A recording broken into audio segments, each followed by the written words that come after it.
श्रोता बंधु आम चैनल साहित्य संस्कृति चिंतन को आपण मानक स्वागत करुच्ची।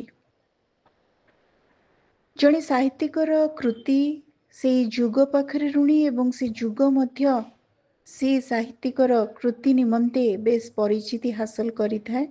आज सेमिति जड़े प्रथित चोषा साहित्यिकों को आमे सुनिबा जे थिले सबुज कविता पंचसखा परवर्ती समयर कवि। श्रोताबंधु सबुज कवितार पंचसखा एक सबुज प्रतिश्रुति नहीं ओडिया साहित्य आविर्भूत होइथिले। आमे जानिचे से पंचसखांकु अन्नदाशंकर, हरिहर, वैकुंठनाथ, शरत चंद्र, कालिंदी चरण पाणिग्राही एमाने थिले सबुज पंचक। मात्र तापरे तीन जन विशिष्ट यशस्वी कवि को आमे भेटिचे मायाधर मानसिंह, राधामोहन गडनायक और सच्चिदानंद राउतराय। आज जड़े गीति कवि गाथा कवि को आमे सुनिबा राधामोहन गडनायक। राधामोहन गडनायक सर्वांतकरण रे जड़े कवि थिले।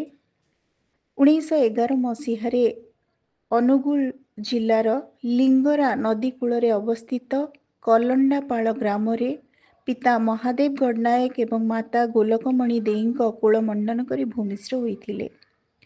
राधामोहन लिंगरा नदीर उत्तर पार्श्वस्थ अराहाट निप्रा स्कूल शिक्षा लाभ करथिले। 1919 रे सेठारु उत्तीर्ण होई गड़ संतरी उपरा स्कूल जोग देइथिले। 1921 रे अनुगुल सब डिविजन रे उपरा परीक्षार्थी भावरे प्रथम होई अनुगुल मध्य इंग्राजी विद्यालय रे नाम लिखिथिले। पाठपढ़ा अपेक्षा गांधी दर्शन रे से खूब प्रभावित होई स्वाधीनता संग्राम रे सक्रिय हो जाइथिले, जोंथि पई तांको पाठपढ़ा रे बहुत बाधा सृष्टि होइथिला। तेबे इंग्राजी, संस्कृत, बंगला, हिंदी और ओडिया रे से बेस पारदर्शी थिले, विद्वता हासिल करथिले। 1956 रे शिक्षा विभाग रो प्रौढ़ शिक्षा रे प्रोडक्शन ऑफिसर भाव रे से जोग देइथिले। आमे जदि कवि राधामोहन गडनायक काव्यकृति उपरे दृष्टि निक्षेप करिबा 1924 रु 1928 मसीहा पर्यंत तांकर सृष्टि संभार को कैशोर बयसर कविता भाव आमे ग्रहण करिपरिबा। तेबे 1924 रु 1968 पर्यंत तांकर प्रकृत साहित्य साधनार रूप आमर दृष्टिबद्ध हुए। कवि राधामोहन गडनायक जणे गीति कवि थिले, गाथा कवि थिले। उत्कलीय आवेग, उत्कल प्राणता तांको साहित्य को संपूर्ण रूपे आच्छन्न करिछि। तांको कविता कृति भितरे अच्छी काव्य नायिका, उत्कलिका, स्मरणिका, पशुपक्षीर काव्य, धूसर भूमिका, सामुकार स्वप्न, कैशोरिका, दीपशिखा, बनराजी नीलार झरणा इत्यादि तांकर गीति कविता। मेघदूत, कुमार संभव, सुराब एवं रस्तम और बनराजी नीलार छाया तांकर अनुवाद रचना।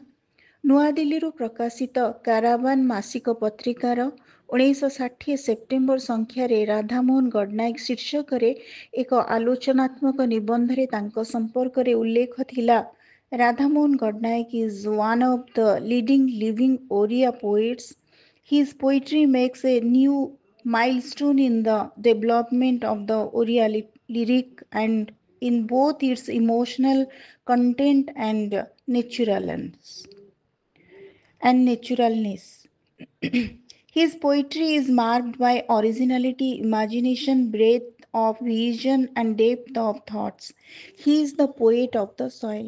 श्रोताबंधु माटीर कवि भावरे कवि राधामोहन गडनायक को ग्रहण कराए। कवि राधामोहन गडनायक ओडिया छंदकला प्रयोग रे और विज्ञान रे जादूगर कहले चले।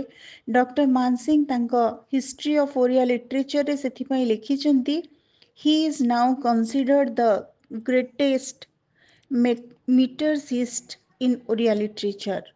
तेणु छंदोबद्ध कविता लिखन रे कवि राधामोहन गडनायक को आमे स्मरण करू।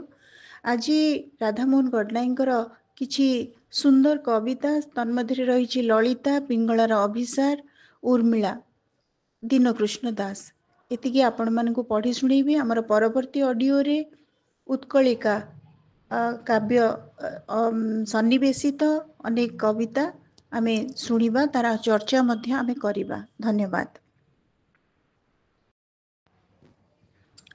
ଶ୍ରୋତାବନ୍ଧୁ, କବି ରାଧାମୋହନ ଗଡ଼ନାୟକଙ୍କର କବିତା ଶୀର୍ଷକ ଦୀନକୃଷ୍ଣ ଦାସ। କବି ରାଧାମୋହନ ଗଡ଼ନାୟକ। ରସ କଲ୍ଲୋଳର କବି ଦୀନକୃଷ୍ଣ ଦାସ, ଏକଦା ମିଳିଲେ ଯାଇ ଅନ୍ତରେ ଉଲ୍ଲାସ।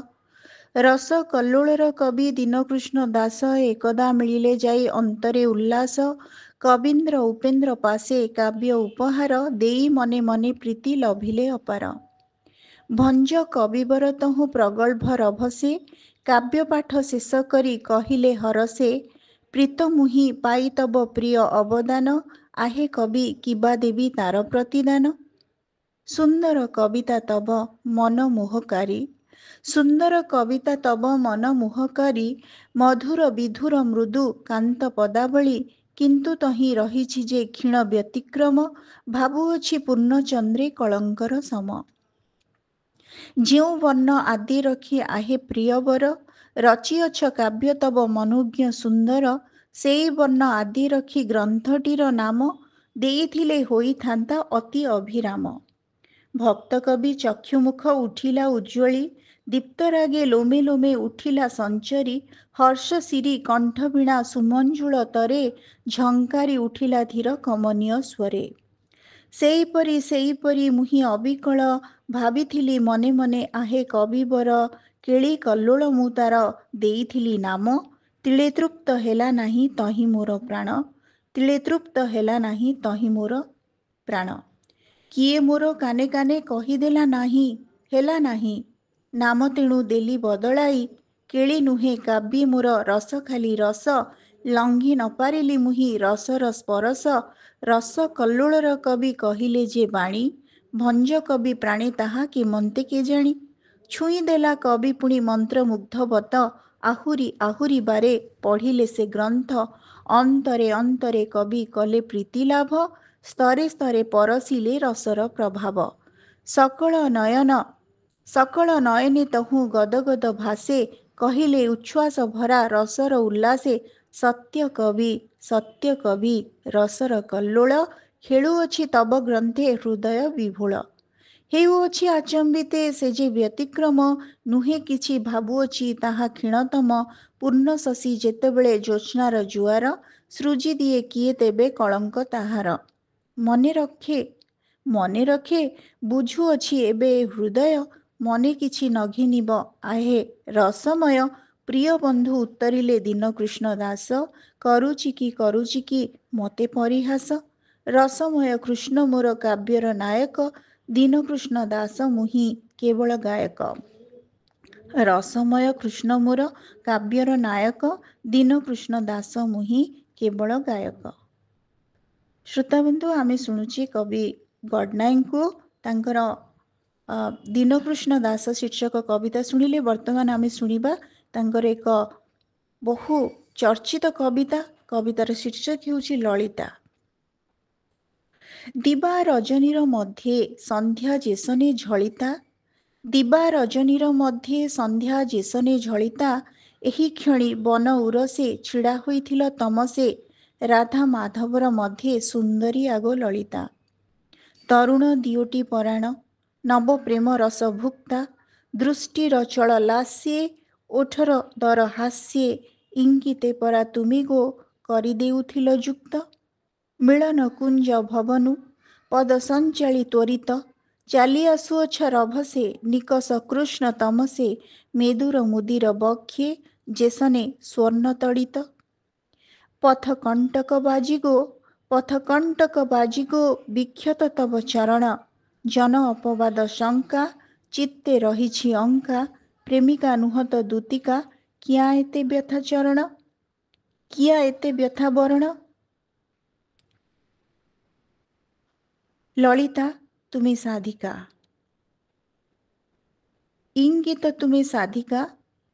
ଇଙ୍ଗିତ ତୁମେ ସାଧିକା, ଲଭିଅଛ କେଉଁ ପୁରୁଗୋ। ଆପଣାରେ କରି କ୍ଷୁର୍ଣ୍ଣ ଅପରେ କରୁଛ ପୂର୍ଣ୍ଣ, ପ୍ରେମିକା ନୁହତ ଦୂତିକା ପ୍ରେମିକାର ତୁମେ ଗୁରୁଗୋ। ଥାଉ ଥାଉ ପଛେ ଶୁଣିବି ମିଳନ ମୁରଲି ଛନ୍ଦ ତୁମେ ଆଗ ମୋର ଜୀବନ, କର ଗୋଧନ୍ୟ ପାବନ ତୁମେ ଆଗ ମୋର ଶିରସେ, ଦେଇଯାଅ ପାଦ ପଦ୍ମ, ତୁମେ ଆଗ ମୋର ଶିରସେ, ଦେଇଯାଅ ପାଦ ପଦ୍ମ। ଶ୍ରୋତାବନ୍ଧୁ, ଆମେ ଶୁଣୁଛେ କବି ରାଧାମୋହନ ଗଡ଼ନାୟକଙ୍କୁ ଲଳିତା କବିତା ଶୁଣିଲେ। ଏବେ ଶୁଣିବା ଉର୍ମିଳା। କବିତାର ଶୀର୍ଷକ ଉର୍ମିଳା, କବି ରାଧାମୋହନ ଗଡ଼ନାୟକ। ମିଥିଳାର ରାଜନନ୍ଦିନୀ ତୁମେ ସାକେତର ରାଜବଧୂ ଗୋ, ମିଥିଳାର ରାଜନନ୍ଦିନୀ ତୁମେ ସାକେତର ରାଜବଧୂ ଗୋ, ଧୀର ଗମ୍ଭୀରା ଐ ଉର୍ମିଳା ବିଶ୍ୱ ମାନସ ମଧୁ ଗୋ, ଧୀର ଗମ୍ଭୀରା ଐ ଉର୍ମିଳା ବିଶ୍ୱ ମାନସ ମଧୁ ଗୋ। ତବ ଜୀବନର ଅଭିନନ୍ଦନେ ଉର୍ମି ଜାଗଇ ଚିତ୍ତ ଗହନେ, କଳ ସଙ୍ଗୀତ ଝଙ୍କାର ଉଠେ ଅନ୍ତର ଜନପଦୁ ଗୋ, ବିକଚ କୁସୁମ ସଦୃଶା ଐ ଅପରୂପ ରାଜ ଭୂପତି, ସପନ ଆବେଶେ ଜୀବନ ଯେବେ ଗୋ, ରୁଚେ ଉଠଇ ବିକଶି, ବକ୍ଷେ ଆସଇ ଶତ ଶତ ଆଶା, ବକ୍ଷେ ଭାସଇ ଲକ୍ଷ ପିଆସା, ଯୌବନର ସେ ମଧୁ ବସନ୍ତେ ସାଜିଅଛ ତୁମେ ତାପସୀ, ବନଗାମୀ ତବ ପତିର ବାରଣ ଘେନି ଅନ୍ତର ଗହନେ, କାତର ବଚନେ କହିଅଛ ତୁମେ ସହିମ ସହାସ ନୟନେ, କଣ୍ଟକଟିଏ କେବେ ତବ ପଦୁ, କାଢ଼ି ଦେଇନାହିଁ ମୁଁ ତୁମର ବଧୂ, କାହିଁ ପାଇଁ ତେବେ କଣ୍ଟକ ହେବି, ବାଞ୍ଛିତ ତବ ଅୟନେ, ବାଞ୍ଛିତ ତବ ଅୟନେ। ଛାୟା ସଙ୍କାଶ ପ୍ରିୟ ସଙ୍ଗତେ ଯାଇନାହ ତୁମେ ଗୋଡ଼ାଇ, ପ୍ରିୟତମ ହାତେ ହୃଦୟର ରୁଚି ସରାଗେ ଦେଇଛ ବଢ଼ାଇ, ରମ୍ୟ ରୁଚିର ହର୍ମ୍ୟର କୋଳେ ବିଳାସ ବିଲୋଳା ସଙ୍ଗିନୀ ମିଳେ, କାଳ କାଟିଅଛ ବିରହ ଦହନ ଅନ୍ତର ତଳେ ଜଡ଼ାଇ। ବରଷେ ନୁହଁଇ ଦୀର୍ଘ 14 ବରଷ, ବରଷେ ନୁହଁଇ ଦୀର୍ଘ 14 ବରଷ, କଟାଇଛ ତୁମେ ବିରହ ଅନଳେ ଜଳାଇ ମନର ହରଷ, ସୁଖାଇ ନାହଗୋ ପ୍ରଣୟର ଝର ପକାଇ ନାହଗୋ ନୟନର ଜଳ, ସାଧନାର ବଳେ ବିରହ ବେଦନା କରିଛ ମଧୁର ସରସ। ପିୟୁଷ ସମାନ ବିଶ୍ୱ ପାବନ ପୁଣ୍ୟ ଜୀବନ ତୁମରି, ପିୟୁଷ ସମାନ ବିଶ୍ୱ ପାବନ ପୁଣ୍ୟ ଜୀବନ ତୁମରି, ବିଶ୍ୱ ଭୁବନ ଧନ୍ୟ ହୁଅଇ ଅନ୍ତର ତଳେ ସୁମରି, ସାରା ଜୀବନକୁ ତୁମେ ବିରହିଣୀ, ସାରା ଜୀବନକୁ ତୁମେ ବିରହିଣୀ, ସାରା ଜୀବନକୁ ତୁମେ ପ୍ରଣୟିନୀ, ସାରା ବିଶ୍ୱର ସ୍ମୃତି ଅମ୍ବରେ, ଧ୍ରୁବ ତାରା ତୁମେ ଅମରି, ଧ୍ରୁବ ତାରା ତୁମେ ଅମରି। ଶ୍ରୋତାବନ୍ଧୁ, ଆଉ ଗୋଟେ କବିତା ରାଧାମୋହନ ଗଡ଼ନାୟକଙ୍କର, ଯାହାକି ଅତି ଦାର୍ଶନିକ କବିତାଟିଏ, ଯାହା ନିଶ୍ଚିତ ଭାବରେ ଯୁଗ ଯୁଗ ପାଇଁ ଅମର କବିତା। କବିତାର ଶୀର୍ଷକ ହେଉଛି ପ୍ରାକ୍ତନୀ ପିଙ୍ଗଳାର ଅଭିସାର। ପିଙ୍ଗଳାର ଅଭିସାର।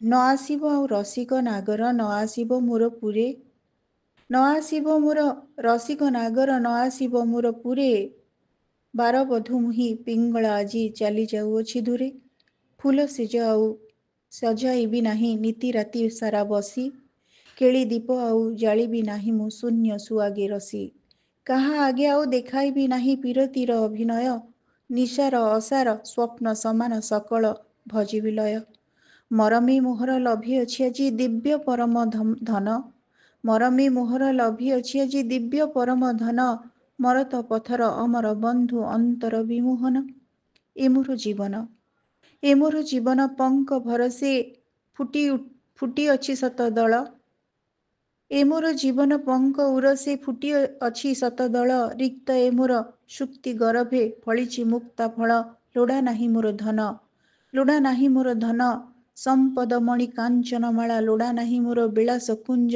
ଏ ଚାରୁ ଚିତ୍ରଶାଳା, ଏ ଚାରୁ ଚିତ୍ରଶାଳା। ନ ଆସିବ ଆଉ ରସିକ ନାଗର, ନ ଆସିବ ମୋର ପୁରେ, ବାରବଧୂ ମୁହିଁ ପିଙ୍ଗଳା ଆଜି ଚାଲି ଯାଉଅଛି ଦୂରେ, ଆଜି ଏ ମଧୁର ନିଶୀଥ ଲଗନେ ମେଦୁର ଧରଣୀ ସାରା, ଆଜି ଏ ମଧୁର ନିଶୀଥ ଲଗନେ ମେଦୁର ଧରଣୀ ସାରା, ଗଗନେ ହସଇ ମୋହନ ଇନ୍ଦୁ ହସଇ ମୁଗ୍ଧ ତାରା, ଦିଶି ଦିଶି ପୁଣି ଉଛୁଳି ପଡ଼ଇ ଶୁଭ୍ର ଜୋଛନା ଶିରି, ସ୍ନିଗ୍ଧ ସମୀର ମଧୁର ଲହରେ ବହି ଆସେ ଥିରି ଥିରି, ବହି ଆସେ ଥିରି ଥିରି, ଭାସି ଆସେ ମୋର ବନ୍ଧୁ ପରଶ ଆହା କେତେ ସୁମଧୁର, ଭାସି ଆସେ ମୋର ବନ୍ଧୁ ପରଶ ଆହା କେଡ଼େ ସୁମଧୁର, ଅଙ୍ଗ ପଲକେ ପୁଲକି ଉଠଇ ବରଷାର ନିପତୁଲ, ବାଜି ଉଠେ ପୁଣି ମଞ୍ଜୁ ମୁରଲି କାହିଁ କେଉଁ ଦୂର ଦେଶେ, ଜୀବନ ଯମୁନା ଉଜାଣି ଉଠଇ ମଞ୍ଜୁ ମଦିରା ବେଶୀ। ପାଷାଣ କାରା ମୋ ଯାଇଅଛି ଭାଜି ଜାଗିଛି ମୁକ୍ତ ଧାରା। ଯାଉଅଛି ଆଜି ଜୀବନର ମମ ପ୍ରିୟତମ ଅଭିସାରେ। ନାହିଁ ଆଉ ମୋର ବାଧା ବନ୍ଧନ ସକଳ ଯାଇଛି ତୁଟି। ମୁକ୍ତ ଚାରିଣୀ ତଟିନୀର ସମ ଯିବି ମୁହିଁ ଆଜି ଛୁଟି। ଶତ ବନଗିରି କାନ୍ଦାରେ ବୁଲି ଭେଟିବି ପ୍ରେମର ଧନ।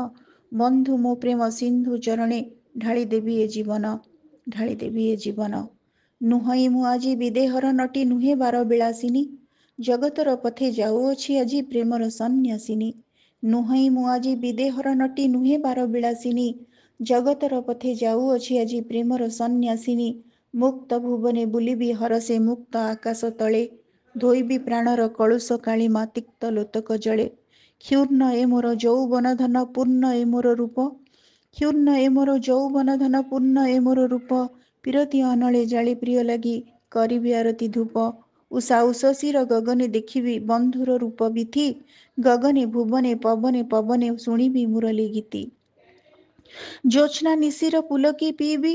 ଜ୍ୟୋତ୍ସ୍ନା ନିଶିର ପୁଲକେ ପିଇବି ବନ୍ଧୁର ହାସ ସୁଧା। ଭୁଲିବି ପ୍ରାଣର ଆକୁଳ ପିଆସ ଭୁଲିବି ପ୍ରାଣର କ୍ଷୁଧା। ଧରଣୀର ତୃଣ ତଳପ ଭରସେ ଶୋଇବି ହରସ ଭୋଳେ। ଊର୍ଦ୍ଧ୍ୱେ ନୀଳିମ ଗଗନ ବିତାନେ ଅନାଇ ମୁଗ୍ଧ ଡୋଳେ। ବନ୍ଧୁ ସପନ ଦେଖୁ ଦେଖୁ ମୁହିଁ ବନ୍ଧୁ ସପନ ଦେଖୁ ଦେଖୁ ମୁହିଁ ବୁଜିବି ଏ ମୋର ଆଖି। ଚନ୍ଦ୍ର ତପନ ସାକ୍ଷୀ ରହିଥିବେ ଗଗନ ଭୁବନ ସାକ୍ଷୀ। ଗଗନ ଭୁବନ ସାକ୍ଷୀ। ବିଦାୟ ନେଉଛି ବିଦେହ ନଗର ବିଦାୟ ନେଉଛି ଆଜି। ଭୁଲିଯାଅ ମୋତେ ଭୁଲିଯାଅ ମୋର ଘୃଣ୍ୟ କଳୁଷ ରାଜି। ସରଗର ମୁହିଁ ଅମର କନ୍ୟା ମୁହିଁ ନାରୀ ମୁହିଁ ଦେବୀ। ପୁଣ୍ୟ ମରତେ ପତିତ ସାଜିଲି ଘୃଣ୍ୟ ଜୀବନ ସେବି। ଅମୃତ ପିଇ ଆସିଥିଲି ଏଥି ହାୟରେ କରିଲି କିସ। ଅମୃତ ପିଇ ଆସିଥିଲି ଏଥି ହାୟରେ କରିଲି କିସ। ସର୍ପିଣୀ ସମ ସୃଷ୍ଟିର ତଳେ ସୃଜିଲି ବିଷମ ବିଷ। ସେ ବିଷର ତାପେ ଜଗତ ଜାଳିଲି ସେ ତାପେ ଜଳିଲି ଆପେ। ପୁଣ୍ୟ ଜୀବନ ପୁଣ୍ୟ ଭୁବନ ଭରିଦେଲି ଖାଲି ପାପେ। ଜୀବନର ମୋର ପ୍ରିୟତମ ଆଜି ଦେଖିଏ କଳୁଷ ଗତି। ମଞ୍ଜୁ ମଧୁର ମୁରଲୀର ଋତେ ଡାକଇ ଆଦରେ ଅତି। ପତିତ ପାବନ ବନ୍ଧୁ ସେ ମୋର ବିଶ୍ୱ ପରଶ ମଣି। ପୁଣ୍ୟ ପରଶେ ସ୍ପର୍ଶ କରିବେ ଏ ମୋର ଅଙ୍ଗ ପୁଣି। ବିଦାୟ ନେଉଛି ବିଦେହ ନଗର ବିଦାୟ ନେଉଛି ଆଜି। ଭୁଲିଯାଅ ମୋତେ ଭୁଲିଯାଅ ମୋର ଘୃଣ୍ୟ କଳୁଷ ରାଜି। ବିଦାୟ ନେଉଛି ବିଦେହ ନଗର ବିଦାୟ ନେଉଛି ଆଜି। ଭୁଲିଯାଅ ମୋତେ ଭୁଲିଯାଅ ମୋର ଘୃଣ୍ୟ କଳୁଷ ରାଜି।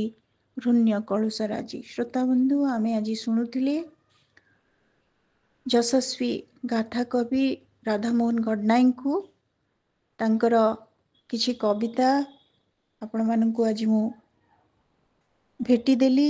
କବିତା ଗୁଡ଼ିକ ଏବଂ ତାଙ୍କ ସମ୍ପର୍କିତ ଆଲୋଚନା କେମିତି ଲାଗିଲା ଆପଣମାନଙ୍କର ମତାମତ ଅପେକ୍ଷାରେ ରହୁଛି। ଧନ୍ୟବାଦ।